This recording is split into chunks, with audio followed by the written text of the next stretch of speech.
Welcome to Crypto Defi Daily for August 27th, 2025. We've got a packed rundown for you today. We're looking at a major power play in DC, Google building its own financial walled garden, and, two very different stories for crypto tokens tied to the Trump name. Let's jump right in. First up, the crypto industry is basically drawing a huge line in the sand with the U.S. Senate. Yeah, a major policy fight is officially kicking off. So, a massive coalition. We're talking 114 crypto companies and tech lobbying groups sent a unified letter to the Senate Banking Committee. And look, this is not just a few random firms. This is a coordinated, industry-wide push. And just look at the names on this list. It is a who's who of the industry's titans. Coinbase, A16Z, Kraken, Solana Labs, the list goes on. All of it was coordinated by the DeFi Education Fund. They are absolutely speaking with one very powerful voice on this. So what's their core argument? Well, Miller Whitehouse Levine from the Solana Policy Institute put it pretty plainly. Public blockchains are neutral infrastructure. I mean, think about it. You don't hold the engineers who built a highway criminally liable when a getaway driver uses it, right? They're saying the exact same principle has to apply to code. So here's the bottom line, the big demand. The industry is saying they will not support the Senate's new market structure bill without explicit legal protections for software developers. They're pointing to the recent conviction of Roman Storm, the Tornado Cash developer, and saying no more. Developers of open source code can't be held liable for how bad actors use their tools. It's an ultimatum, really. Okay, so while the industry is fighting for decentralization in DC, one of the biggest tech giants over in Silicon Valley, well, they're moving in the complete opposite direction. Yep, you heard that right. Google Cloud is officially getting into the blockchain game with its own proprietary network. It's called the Google Cloud Universal Ledger, or GCUL. This is a huge move. It shows that big tech definitely sees a future in this technology, but maybe a future it can, control. Right now, it's in a private testnet, and it's aimed squarely at financial institutions. But here's the catch, and it's a big one, which is why the crypto community is so skeptical. Google is calling it a blockchain, but GCUL is a private permission system that is totally controlled by Google. It's the polar opposite of the open, decentralized spirit of public blockchains. This isn't a new public utility.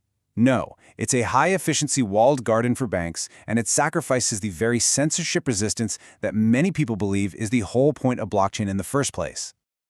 All right, so from big tech infrastructure, let's pivot to a massive corporate deal that absolutely sent shockwaves through the market today. Crypto.com's token, CRO, just exploded in value today. It's up over 40%. And the reason why? A huge partnership with Trump Media.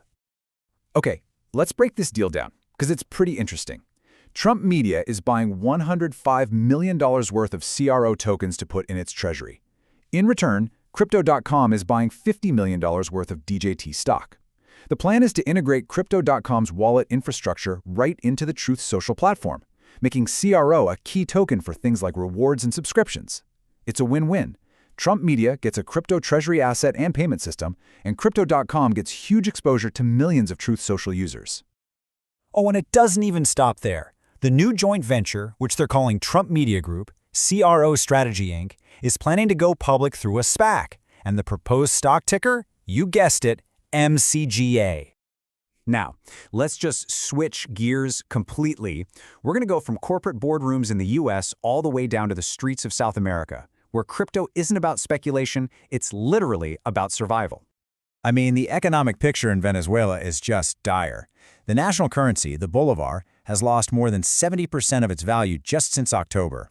And get this, inflation hit a jaw-dropping 229% back in May. That's the backdrop for this incredible turn towards crypto. And the result is, it's a stunning level of adoption. A 2024 Chainalysis report now ranks Venezuela 13th in the entire world for crypto adoption. And let's be clear, this is not institutional money. It's not traders chasing gains. This is a grassroots movement born purely out of necessity. And we're not just talking about trading here. People are using stablecoins like USDT for absolutely everything, from buying groceries at the corner store to actually getting paid their salaries. For a lot of people there, crypto isn't an alternative financial system anymore. It is the financial system. All right, For our last story today, we're heading back to the U.S. markets, where another token with links to the Trump name had let's just say, a very different debut. Futures for a token called World Liberty Financial, or WLFI, which is linked to the Trump family, had an absolutely disastrous debut on the decentralized exchange Hyperliquid. It crashed over 44% in just a few hours. And to put that into perspective, the token's fully diluted valuation just plummeted. It went from an initial $44 billion down to $24 billion almost instantly, as traders just piled in to bet against it. And you can really see the market sentiment in the funding rate, which is sitting at a deeply negative 35% annualized. So what does that mean? In simple terms, traders are paying a really heavy price just for the chance to short this token. It's a powerful signal that the market thinks the price has a lot further to fall. So there you have it. On one hand, you have a huge institutional deal lifting a token like CRO. On the other, a populist-linked token gets absolutely crushed by the market. It really leaves us with the big question, doesn't it? In this space, where does the real value actually settle? That's all for today.